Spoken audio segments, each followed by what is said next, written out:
Dear students. आज हम ninth की केमिस्ट्री के चैप्टर नंबर 4 के लेक्चर नंबर 7 के साथ हाजिर हुए। आज का हमारा टॉपिक है इंटरमॉलिक्यूलर फोर्सेस।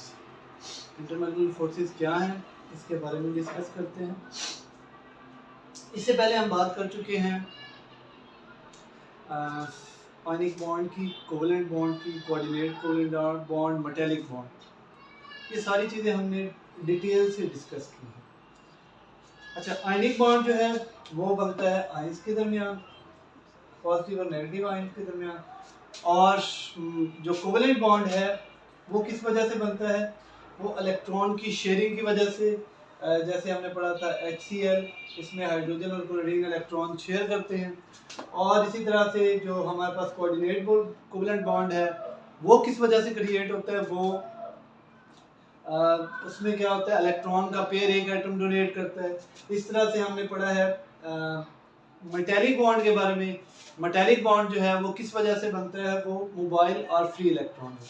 तो ये सारे क्या है, इनके दरमियान केमिकल बॉन्ड कहा जाता है। लेकिन केमिकल बॉन्ड और इंटरमॉलिक्यूलर फोर्सेस में क्या फ़र्क है? केमिकल बॉन्ड बेसिकली एक बॉन्ड होता है, जबकि इंटरमॉलिक्यूलर फोर्सेस को हम बॉन्ड नहीं कह सकते, ये सिर्फ एक अट्रैक्टिव फोर्सेस होती है। और ये किन में पाई जाती हैं? इंटरमॉलिक्यूलर फोर्सेस का क्या मतलब है? वो फोर्स ऑफ अट्रैक्शन जो मॉलिक्यूल्स के दरमियान में हो। दो एटम के दरमियान केमिकल बॉन्ड होता है और मॉलिक्यूल्स के दरमियान जो फोर्स ऑफ अट्रैक्शन है उसको हम क्या कहेंगे? Intermolecular forces. इंटर का मतलब दरमियान में, मॉलिक्यूलर मीन मॉलिक्यूल के, यानी दो मॉलिक्यूल्स के दरमियान में फोर्स ऑफ अट्रैक्शन जो है उसको हम क्या कहेंगे? Intermolecular forces. जैसे हमारे पास एग्जांपल है HCl की, hydrogen partial positive charge, chlorine partial negative charge. क्यों? इलेक्ट्रोनेगेटिविटी डिफरेंस की वजह से हाइड्रोजन के एक हिस्से पे पार्शियल पॉजिटिव चार्ज और दूसरे हिस्से पे partial negative charge. Main chlorine electron को ज्यादा फोर्स से अट्रैक्ट कर रहा है। ये हमारे पास एक मॉलिक्यूल है हाइड्रोक्लोरिक एसिड का। देखें ना, फॉर एग्जांपल ये मैं कहता हूँ कि इसमें हमारे पास हाइड्रोक्लोरिक एसिड का सॉल्यूशन है, तो हम ये नहीं कहेंगे इसके अंदर एक मॉलिक्यूल है, दो मॉलिक्यूल है, तीन मॉलिक्यूल है। इसके अंदर millions of trillions of molecule होंगे।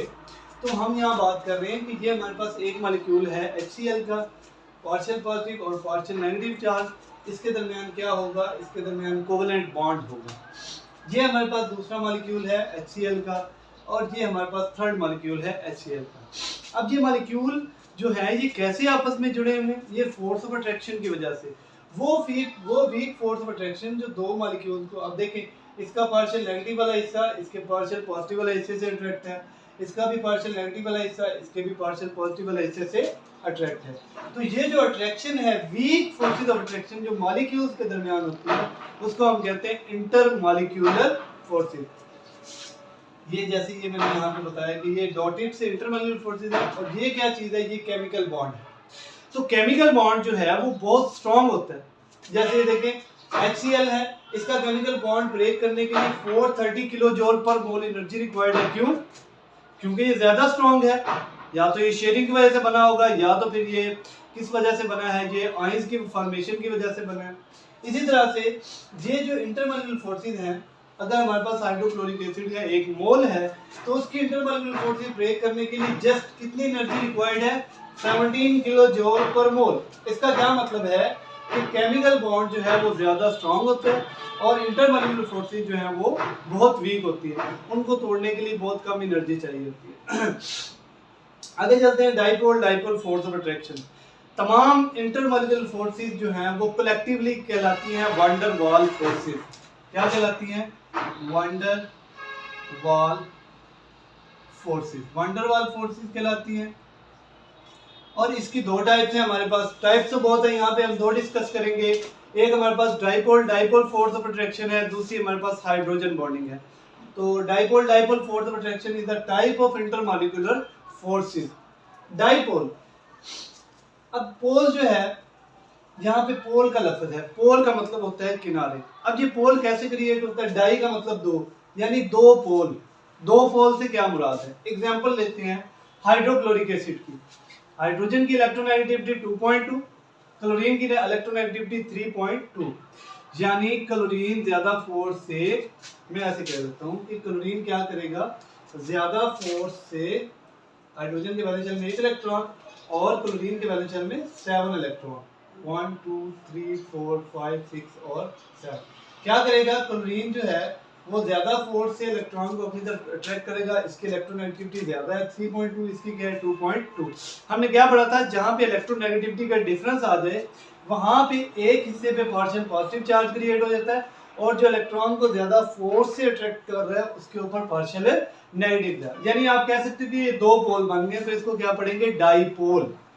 अब डाइपोल फोर्स ऑफ अट्रैक्शन कौन सी फोर्स ऑफ अट्रैक्शन है, जो पार्शियल पॉजिटिव और पार्शियल नेगेटिव चार्जेस के दरमियान में बनती है, उसको कहते हैं डाइपोल फोर्स ऑफ अट्रैक्शन। तो ये भी बेसिकली फोर्सेस ऑफ अट्रैक्शन ही है, इसको हम केमिकल बॉन्ड का नाम नहीं दे सकते। फॉर एग्जांपल ये हमारे पास, जैसे पहले एग्जांपल मैंने लिया, ये हाइड्रोक्लोरिक एसिड का एक मॉलिक्यूल है, ये दूसरा, ये तीसरा, इसके दरमियान जो ये फोर्सेस ऑफ अट्रैक्शन है पार्शियल पॉजिटिव और पार्शियल नेगेटिव चार्ज। अच्छा, ये हाइड्रोक्लोरिक एसिड अपने आप को इस तरह से अरेंज कर लेगा कि इसका जो पार्शियल नेगेटिव वाला हिस्सा है वो दूसरे मॉलिक्यूल के पार्शियल पॉजिटिव वाले हिस्से के बिल्कुल सामने आ जाएगा और वो क्या कर लेगा, एक अट्रैक्टिव फोर्सेस क्रिएट कर लेगा।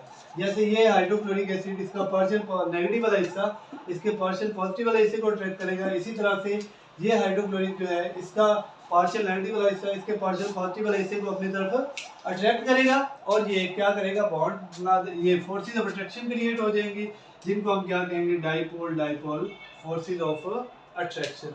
तो ये सिंपल सी डेफिनेशन है, पेपर में सवाल आया था, what do you mean by dipole intermolecular forces, give example, what do you mean by dipole force of attraction, write their examples. और इसी तरह से ये एमसीक्यूज में आ जाता है कि HCl का केमिकल बॉन्ड को ब्रेक करने के लिए कितनी एनर्जी चाहिए और इंटरमॉलिक्यूलर फोर्सेस को ब्रेक करने के लिए HCl के एक मोल के दरमियान जो इंटरमॉलिक्यूलर फोर्सेस हैं उसको ब्रेक करने के लिए कितनी एनर्जी रिक्वायर्ड होती है। तो ऑप्शनल लेक्चर आपको समझ में आया होगा। मज़ीद वीडियोस जो हैं वो देखने के लिए चैनल को लाइक करें, सब्सक्राइब करें, शेयर करें। जज़ाकल्लाह, अल्लाह हाफ़िज़।